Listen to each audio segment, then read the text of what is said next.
Peace is a creation of a system that is in conflict. If there was no conflict, there would be no need for peace. It's very simple. So when you pursue peace in the world, ask yourself, why do we need peace? Freedom is the biggest lie of the monetary system. But what does it really mean to be free? The word freedom has really no definition unless you sit down and ask the person, what do you mean by freedom? If I don't like the neighbor next door and I shoot him, is that what you mean by freedom? What do you mean by freedom? Oh no, manage limitations on human behavior. Then don't use the word freedom. Just say that in the United States there's a certain range of behavior that's permissible, and you list that range of behavior that's permissible. But you don't use words like freedom. There can never be freedom in a society.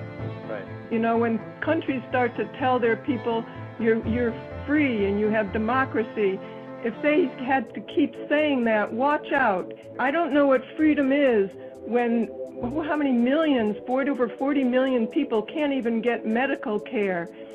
You don't drive the kind of car you want to drive, you drive the kind of car you can afford to drive. I don't know how many people live in the kind of house and they're free to live in the kind of house they want to live in. They live in what they can afford to live in. They don't have foods, they can't send their kids to school, they don't know what's going on and they don't know how they're being manipulated, but they believe these words. The interesting thing about this country is they talk about how we have freedom of choice. You know, we have freedom of choice. Yeah, very limited. If it's an important thing, limited choice. 2 political parties, essentially, 2. Big media companies, 5, 6. Max. Yeah. Oil companies down to 3 now, I think, overall, 3 or 4. Banks, the big brokerage houses, the big accounting firms, all of the things that are important reduced in choice. Newspapers in the city, how many? Used to be 3, 4, now it's 1 or 2. They're owned by the same people, and they also own a radio station and a TV station. But jelly beans, 32 flavors. Ice cream, all the things that don't matter. The unimportant things, a lot of choices. And you know what I say? You know what your freedom of choice is in America? Paper or plastic. That's it, man. It comes down to paper or plastic, cash or charge, aisle or window, smoking or non-smoking, Coke or Pepsi. These are your choices.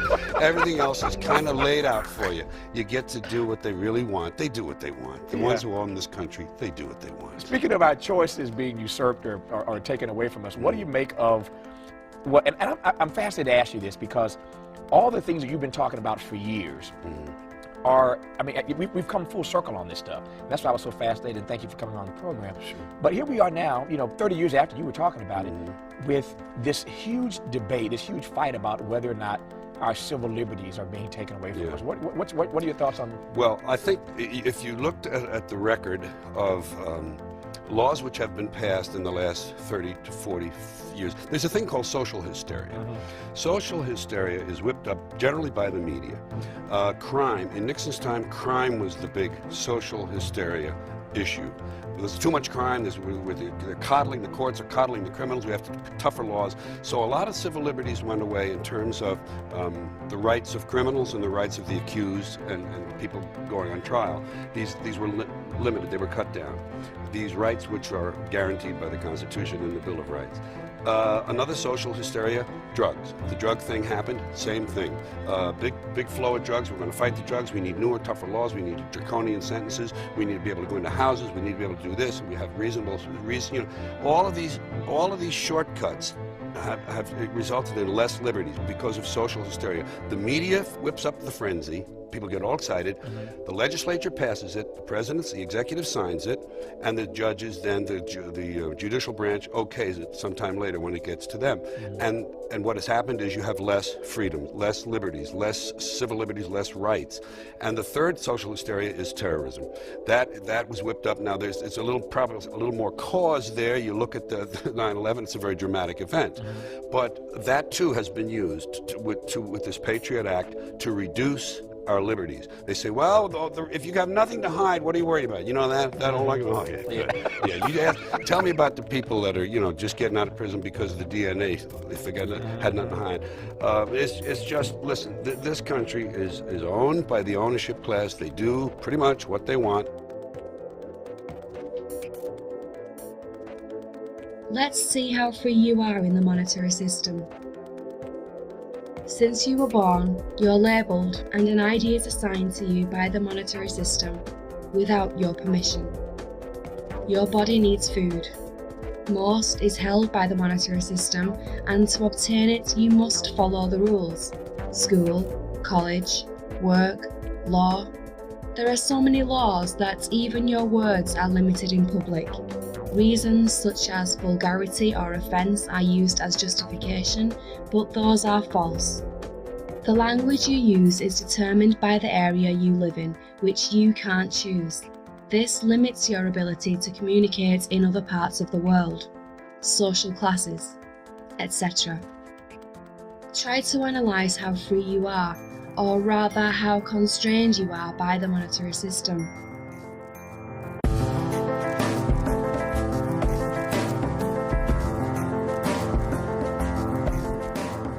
There will never be freedom because this word cannot be defined. You are free within some limits, so these limits need to be expanded by creating a society based on the Earth's resources and abundance of goods and services, a society for human concern based on the scientific method. The monetary system unfortunately can't be used in such a society because it is based on profit.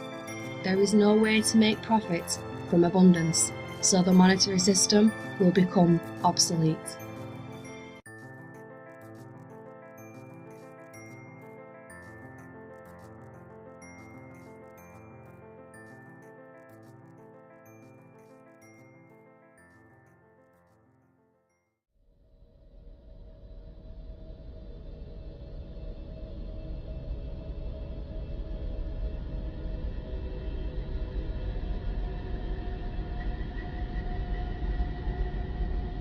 Look at the planet. Think about how free you are as a human being. How free you are to discover more about your existence. How much access you have to technology. How free you are to express your ideas. On Earth, you have to spend around 8 hours a day out of 24 to survive. If virtually 4/5 of all your life will be spent at school or work, then when are you free to learn about your existence, the universe, about how your body works, about death, about all that surrounds you? If you are not interested in such subjects, what do you live for? Why do you consider yourself an intelligent form of life?